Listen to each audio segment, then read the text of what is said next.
Well, I've never been to a royal parade, but I have seen them on television. Whenever royalty comes to town or goes to visit some charitable project, hundreds upon hundreds of adoring fans line the streets to cheer them on. Perhaps more recently, some of you remember the footage of Prince William and Kate's wedding, where tens of thousands of well-wishers turned up to celebrate that royal occasion. Whenever royalty is in town, it's worth celebrating. Many centuries before Jesus, an Old Testament prophet named Zechariah invited the church of his day to anticipate the greatest of all royal visitations. And for reasons we shall soon see, that royal visitation would be unrivaled in magnitude, matched with unrivaled cause for celebration. Unrivaled magnitude, unrivaled cause for celebration. So let's dig in to these verses. In verse 9, we're given details of the royal kingly visitation. But firstly, Zechariah wants to set the tone for the occasion. He wants you to get a feel for what's about to take place. And as he prophetically and eagerly anticipates the royal visitation, in his mind's eye, he says, rejoice greatly, O daughter of Zion. Shout aloud, O daughter of Jerusalem. You know, even if we anticipate and appreciate nothing else about what Zechariah has just told us, surely you could concede that in those few words, he anticipates and expects a wonderfully great celebration on that day. But look more closely at the text with me. Look more closely. There's an easily overlooked detail that we have to address. The royal king is coming, we know this much, but the king is to be received by a daughter. The king is to be received by a daughter. O daughter of Zion, O daughter of Jerusalem. It turns out this king who's coming to visit is a parental king. He claims parental rights over those who receive him.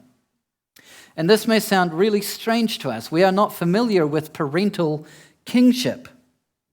We know of kings and queens who rule from their palaces and are often quite benevolent, especially in modern times. Kings and queens nowadays tend to be quite harmless and benevolent rulers. And for all their benevolence, for all their kind presentation in the media, we all know that there is an unbridgeable gap between common people and royalty. We all know this. Common people don't get to run into the royal kitchen and grab a biscuit at their leisure. Common people don't get to high-five the monarch. Common people don't get to doodle on royal letterheads or play hide and seek in the royal gardens. Common people don't get to do such things because there's a divide, there's a gap. But perhaps the children of royalty do get such privileges. Maybe the princes and princesses do get such privileges. They do get to doodle on the royal letterheads. They do get to run into the kitchen and grab something when they're feeling a little snackish. And that is what Zechariah is getting at here. When this kind of king comes, when the parental king comes, those who receive him will be treated like his very own children, not as subjects, as his own children. Why? Why? This king, as the text says, is a parental king. He is to be received by his daughter. And I sure would like to know a king like that. I sure would like to know a king who would receive me as his own son. Further still, the fact that this daughter, This daughter ought to rejoice and shout gladly at the arrival of her father, the king, is telling. The daughter has to be the one shouting and shouting greatly at the coming of her fatherly king. You know, as you read the Old Testament, you'll see this phrase from time to time. You will come across the Bible speaking of God's people as his daughter, the daughter of Zion. And when you read that, when you read about the daughter of Zion or the daughter of Jerusalem, it sounds really warm and friendly to us. It sounds like it's the kind of family that's well bonded, that God could speak to his daughter this way. Well, not in Old Testament times. Not in Old Testament times. Most usually in the Old Testament, when you come across the phrase daughter of Zion, it is negative. She is not at peace with her fatherly king. She is wayward. She is rebelling. She is sinning. For instance, Isaiah 1 verse 8 describes her this way, and the daughter of Zion is left like a besieged city. In Isaiah 52, she's described as a captive daughter. Again, in Lamentations 2, we hear this, how the Lord in his anger has set the daughter of Zion under a cloud. The title daughter of Zion is most usually negative in the Old Testament. It speaks of her fractured relationship with her father. And yet here, cutting against the grain, here, Zechariah is calling on this daughter, calling on these people, pleading with her to receive her fatherly king with rejoicing and shouts of gladness. How could this be? This is because her fatherly king is intent on healing the fractured relationship. The fatherly king has come to make things right. He has set his heart upon reclaiming his own daughter. This is what the fatherly king is determined to do. And if this is what the fatherly king is intent on doing, it tells us an awful lot about what the king is actually like. What is this fatherly king really like? That he would come to heal the relationship between him and his wayward daughter. Well, it tells us something about his character, and Zechariah elaborates. In verse 9, he tells us what this king is like. Behold, your king is coming to you. Righteous and having salvation is he. Humble and mounted on a donkey, on a colt, the foal of a donkey. You know, if heaven had anything approximating a tabloid magazine, the tell-all blurb on the cover story would read something like this. The fatherly king, the one who came for his wayward daughter to reconcile her to himself, is righteous and having salvation. That's what he's like. That's who he's like. That's what he is like. He has come to rescue, and he is righteous, having salvation. And we often tend to think of words like this in the Bible, righteous and salvation, as those big words that we could never understand. That's not how God intends them. God said those words in the Bible, knowing that ordinary, mere mortals like you and I are going to pick up that Bible and read it, trying to gain some understanding. In this way, one thing we can say about the fatherly king being righteous is that he always does what is right. To be righteous is to always do what is right. And God often expresses his righteousness, his rightness, in the real world. in the things that he does. Think about another prophet named Isaiah who anticipated the fatherly king doing what is right. Of the increase of his government and of peace there will be no end. On the throne of David and over his kingdom, to establish it and uphold it with justice and with righteousness from this time forth and forevermore. The fatherly king does what is right as he governs, as he makes peace, as he brings justice, as he establishes his kingdom. In all those things, he does what is right. He is righteous to do so. And the daughter of Zion is to come to her senses and acknowledge that her fatherly king's character is righteous. The daughter is to come to her senses, stop being wayward, stop mucking around, stop sinning, stop rebelling. Come to your senses. Your fatherly king is righteous. And this righteousness is not a temporary play act for him. He's not putting on a show just to win over his daughter for a season. He's not bluffing. This is who he is. This is who he always is. It is characteristically him. He is right in his being all the time. And should such a truly and perfectly righteous fatherly king come to visit his wayward daughter, that would be cause enough for her to celebrate. The fact that this wonderful father would come and visit, that's cause to celebrate. But the fatherly king also comes having salvation. He's right to visit her, but he has not come just to visit. He has come having salvation. There's more to this fatherly king than simply righteous rulership. There is also redemption.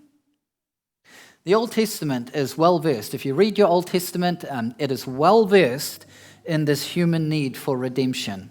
The Old Testament teaches us frequently about Israel and her need for salvation, showing the ugliness of her sin which needed forgiving. But their salvation must come to her.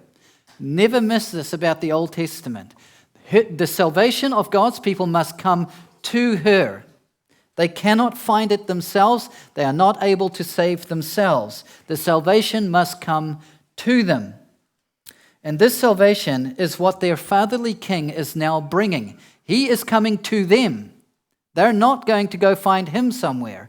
He is coming with salvation. He is bringing their salvation to her. And when this fatherly king comes to Jerusalem, when he comes to his daughter, his people, his church, he is bringing you his salvation. That is to say, this fatherly king will reclaim his daughter. He will take her back to himself, into his very heart, into his very own affections. Such is the promise of the Christian gospel. The king will have you. He will have you. But when and where will this happen? When and where is this going to happen? Verse 9 says that the fatherly king is coming, and he's coming to Jerusalem, the ancient center of Jewish religious life. So Zechariah at least tells us what city to look at, where to keep our eye. Zechariah would have us keep our eye on that city, Jerusalem. Keep your eye there. But still, this leaves you somewhat in the dark, doesn't it? So you're supposed to look at Jerusalem, but then what? For how long? Imagine living 500 years before Jesus in the time when Zechariah was writing, handing down this prophecy from one generation to another, keeping this watchful eye on Jerusalem, waiting and wondering, who in the world will be this fatherly king? But fortunately, Zechariah pointed to another significant signpost. Look to Jerusalem, but also look for this.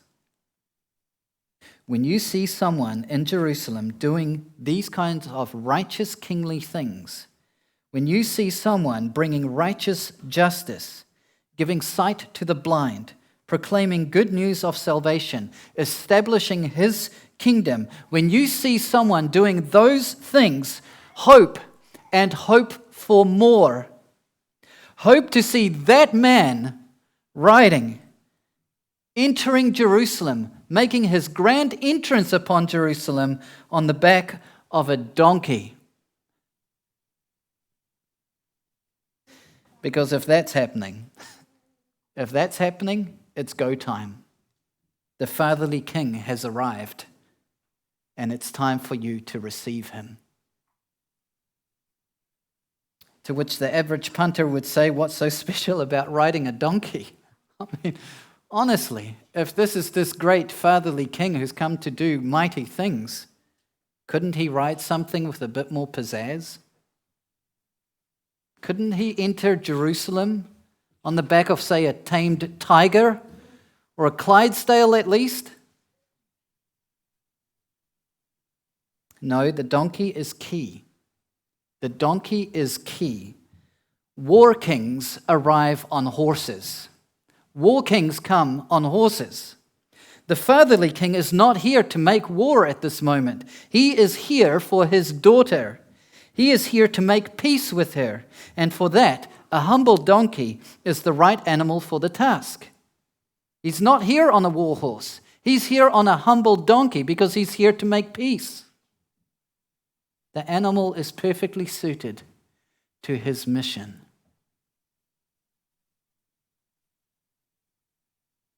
And this is precisely the connection made in Matthew's gospel account.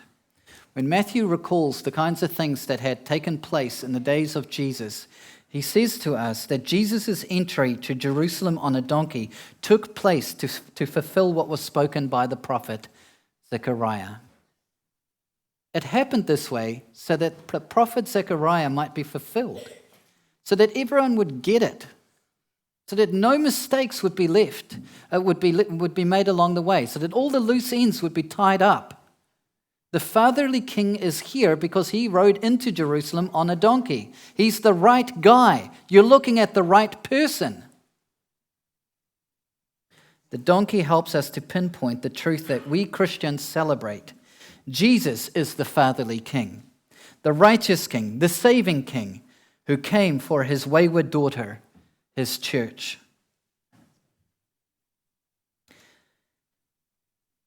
But this fatherly king has not just come to Jerusalem for a photo op. No, he's here for everlasting peace. He's here for everlasting peace.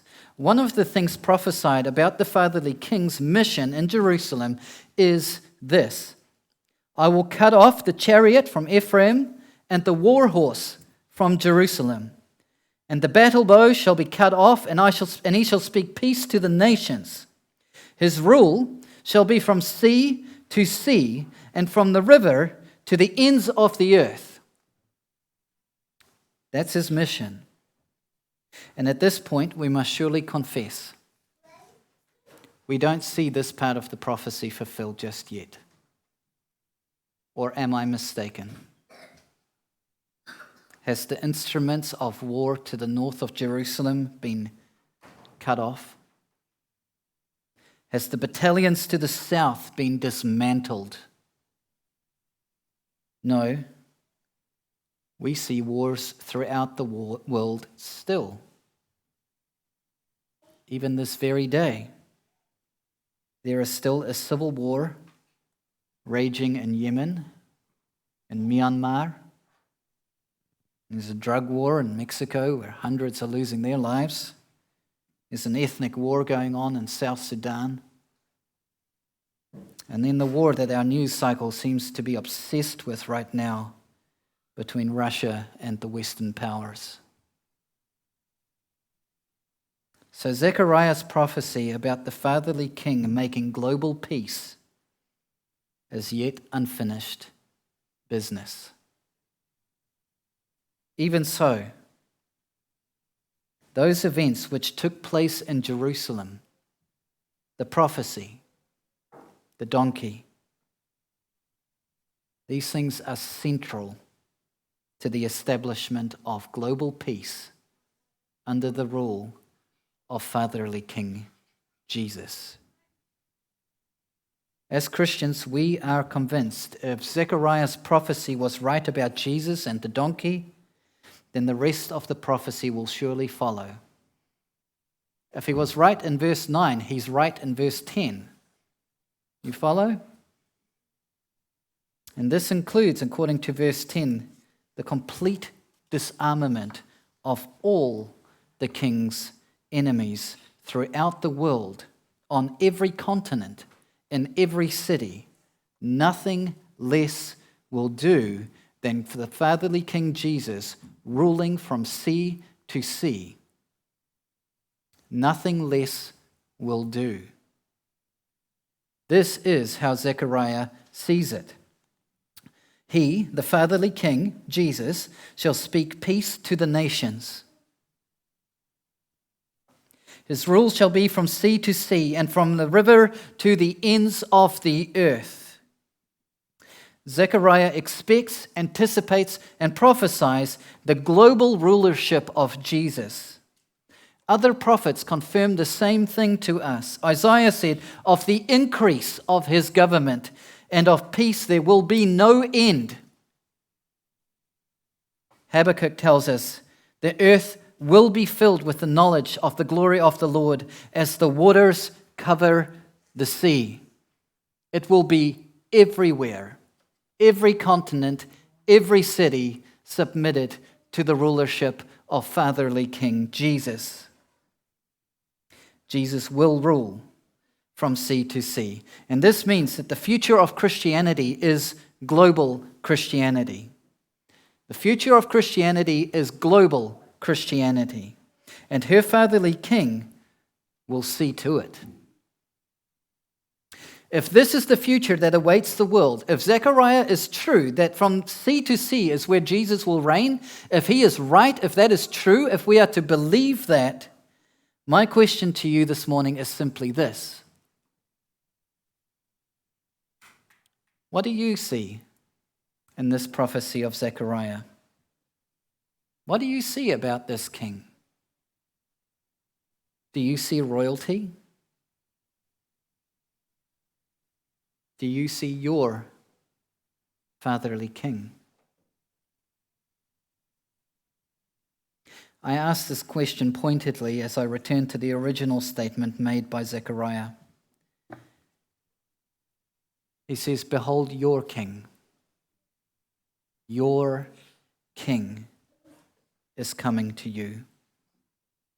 Righteous and having salvation is he. The invitation by Zechariah here is not simply to see the Christian king. It's not even to see the king of the church. The invitation is to see the fatherly King Jesus as your king.